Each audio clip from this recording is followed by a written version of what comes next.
አሰላሙ አለይኩም ወራህመቱላሂ ወበረካቱ። ውድና የተከበራችሁ የቻናችን ቤተሰቦች ሰላም እንደምን አላችሁ? አለኝ አልሐምዱሊላህ። ዛሬ ደግሞ እንደምትመለከቱት በአዲስ ቪዲዮ ተመልሻለሁኝ። እንግዲህ የዳቦ አሰራር የሚዳመጥ ዳቦ እንዴት እንደምንሰራ አሳያችኋለሁኝ። የኔን አሰራር አብራችሁን ቆዩ። መጀመሪያ እዚህ ጋር ስኳር እንለካለን።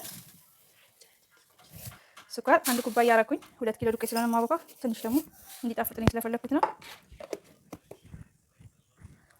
ከዛ ደግሞ በመቀጠል እዚህ ጋር ወተት የዱቄቱን ያገኘሁት እኔ ያንኛውን ካገኛችሁን ጥሩ ነው። ይሄን ደግሞ እንበጠብጠዋለን በ1 ኩባያ ውሃ፣ ለብ ባለ ውሃ እንደዚህ አደርግና ወተቱን በሱ በጠብጠዋለሁ።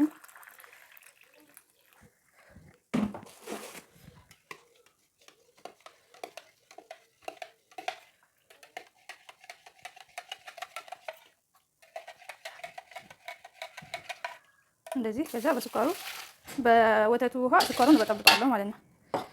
ከዛ ደግሞ በመቀጠል ካሜራዬን ነው የምዘፈዝፈው። ለብ ባለ ውሃ ዘፈዝፈዋለሁ። እሱ ነው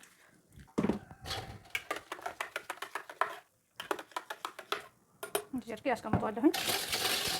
ሌላ ደግሞ 1 እንቁላል አደርግበታለሁ። ውስጥ ላይ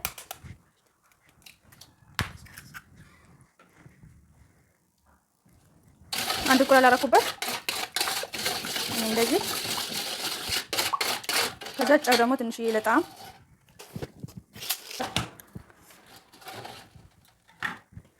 ትንሽዬ ጨው ለጣም፣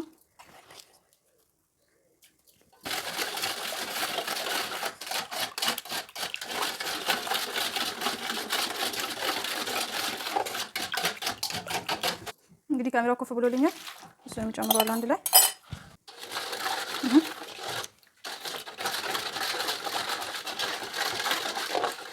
ዘይትም እንደዛ 1 ኩባያ 1 ኩባያ ዘይት አደርግበታለሁ።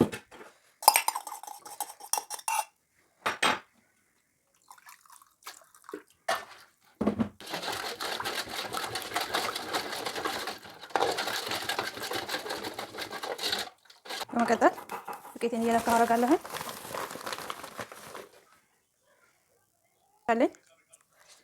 ዱቄቱን እንደዚህ በመለኪያችሁ እየለካችሁ አድርጉት።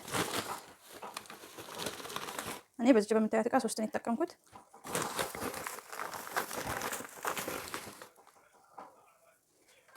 ትንሽዬ ፓውደር ውስጡ እንትን እንዲልልን 1 ማንኪያ የምትሆን። ከዛ ይሄንን እናደባልቀውና በደንብ አሸዋለሁ በእጄ ማለት ነው።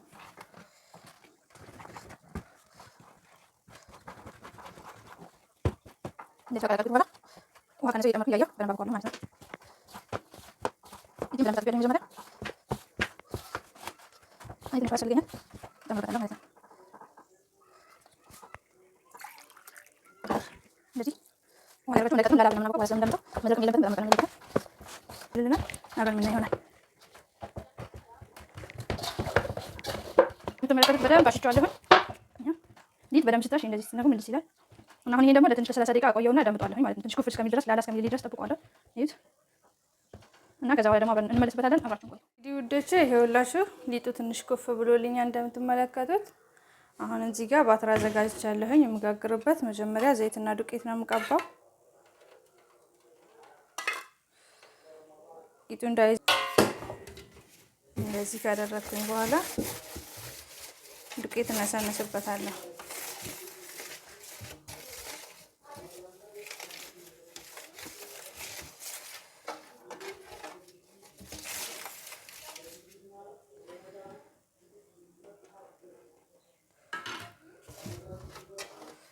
እንደዚህ እንትኑን በደንብ ቀቡት።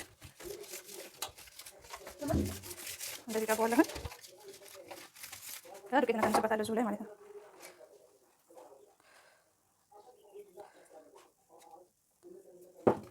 እንደዚህ ሁሉም ቦታ እንዲዳረስልን። ከዛ ያው አዘጋጅቻለሁ። እዚህ ጋር ደግሞ መዳመጫና እንትን አዘጋጅቻለሁ። አሁን ሊጡን እንደዚህ ያደረኩኝ እዳምጠዋለሁ ማለት ነው።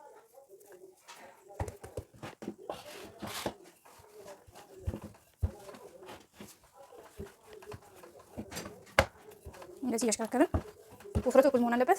ምክንያቱም ስለምንጠቀልለው ወጣ ገባ እንዳይልብን።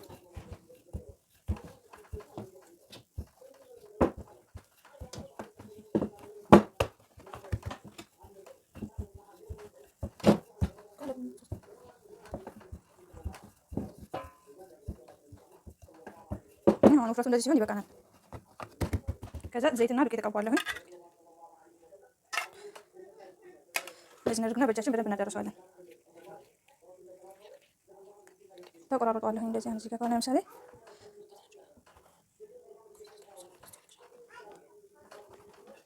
በግምት እንደዚህ እያደረግን ወይ ደግሞ እንደዚህ በጣታችን እየለካን እንደዚህ እዚህ ጋር እንቆርጣለን ማለት ነው። እናጠላታለን። ከዛ ይሄን አሁን እንደዚህ አድርገን እንጠቀልለዋለን።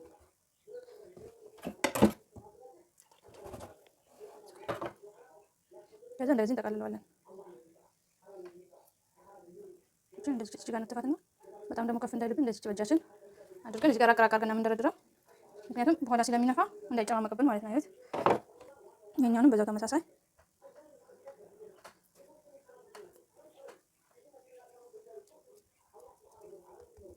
ከዛ እዚህ ጋር ሳስቀምጠው እንደዚህ ስፔስ አጣዋለሁ ማለት ነው። እዚህ ምክንያቱም ገና ፀሐይ ላይ አስቀምጬ ስለምለው ስለማቆየው ትንሽ ይነፋል። ልክ ደግሞ በ13 ስናስገባው በጣም ይሞልት ብሎ ያምራል ማለት ነው።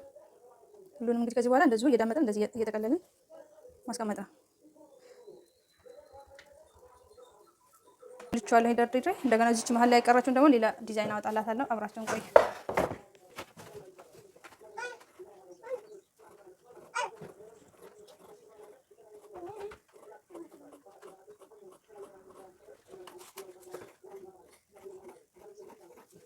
እንግዲህ በዛው እንጠቀልለዋለን ማለት ነው።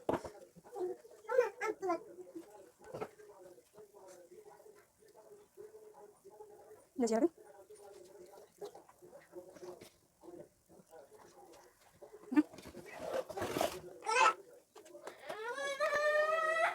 እንደዚህ እናደርጋታለን። ሌላም ከፈለጋችሁ ማድረግ ትችላላችሁ። እኔ ግን እዚች መሀል ላይ እንደዚህ ትንሽ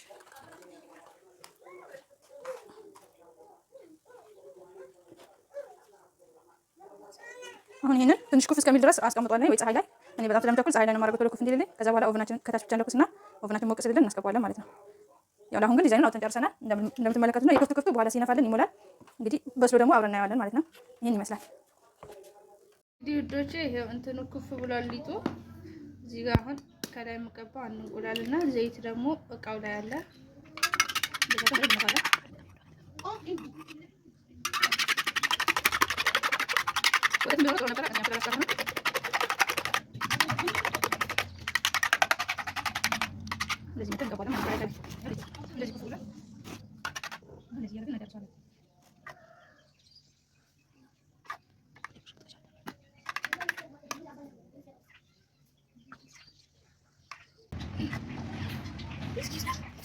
እንግዲህ አሁን ትንሽ ሰሊጥ እናደርግበታለን። አንዳንዱ ላይ ለዲኮር ጥቁራቱን ደግሞ መጠቀም ትችላላችሁ። እንግዲህ አንዳንዱ ላይ እንትን ሰሊጥ፣ አንዳንዱ ላይ ደግሞ ጥቁራቱን የምትጠቀሙት ይሄት እናንተ የምትፈልጉትን መጠቀም ትችላላችሁ።